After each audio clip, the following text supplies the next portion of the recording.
বন্ধুরা, আজকে 14ই মার্চ। তো আজকে হচ্ছে চন্দ্রগ্রহণ, লাগবে 10টা 39 থেকে, আর ছাড়বে হচ্ছে 2টো 18 এরকম।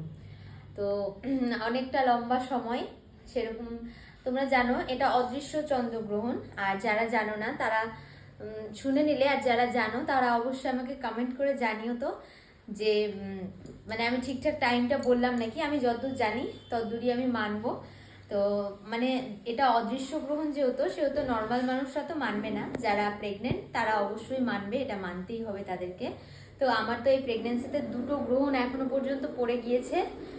শুনছিলাম মার্চ মাসের শেষের দিকে নাকি আর একটা গ্রহণ আছে, জানি না কি হবে। তো আমি আজকে চলে এসেছি মায়ের এখানে, পাটকাঠি মেপে নিয়ে চলে এসেছি, আর আমার খাওয়া দাওয়া সব কিছু কমপ্লিট। এখন আমি শুয়ে পড়বো। এখন 10:15 মতো বাজে, আর আমি যতদূর জানি 10টা 39 লাগবে। তো এটাই তোমার